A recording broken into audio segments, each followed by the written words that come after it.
आणि आताची या घडीची मोठी बातमी बघूयात। शरद पवार हे मुख्यमंत्री एकनाथ शिंदे यांच्या भेटीसाठी पोहोचलेले आहेत आणि दोघांमध्ये चर्चा सुरू असल्याची ही माहिती मिळतेय।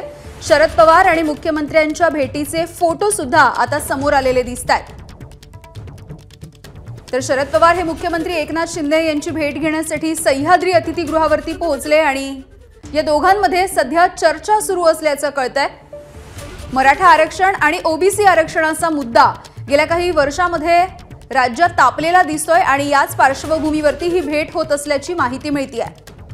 हे फोटो सुद्धा आपण बघतोय। शरद पवार आणि मुख्यमंत्री एकनाथ शिंदे यांची ही भेट झालेली आहे सह्याद्री अतिथीगृहावरती। या दोन्ही नेत्यांमध्ये सध्या चर्चा सुरू आहे, बैठक सुरू आहे आणि याविषयी बोलूया। सूरज सावंत आमचे प्रतिनिधी आपल्या सोबत जोडले गेलेले आहेत। सूरज, एक महत्त्वाची बैठक सध्या सुरू आहे, चर्चा होताना दिसते शरद पवार आणि मुख्यमंत्र्यांमध्ये।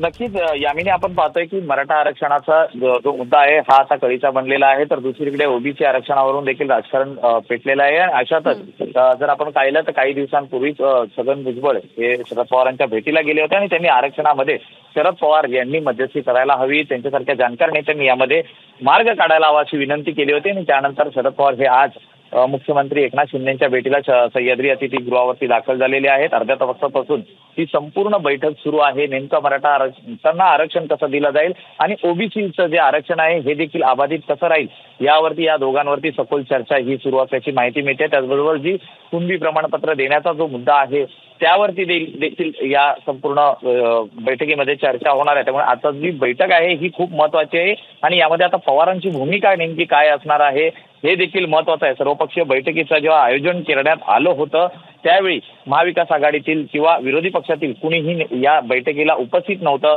त्यावेळी असं सांगितलं जात होतं की पवारांनी सांगितल्यानंतर या बैठकीला कुणी नेते उपस्थित राहू शकले नव्हते। मात्र आता पवार मुख्यमंत्र्यांच्या भेटीला आलेले आहेत आणि आज नेमका यातनं काय मार्ग निघतो हे पाहणं महत्त्वाचं राहणार आहे। नेमकं या दोघांच्या बैठकीत काय होतं हे पाहणं महत्त्वाचं राहणार। अगदी सूरज, या बैठकीचे अपडेट्स तुमच्याकडून घेत राहू। तुर्तास धन्यवाद या माहितीसाठी। एबीपी माझा, उघडा डोळे बघा नीट।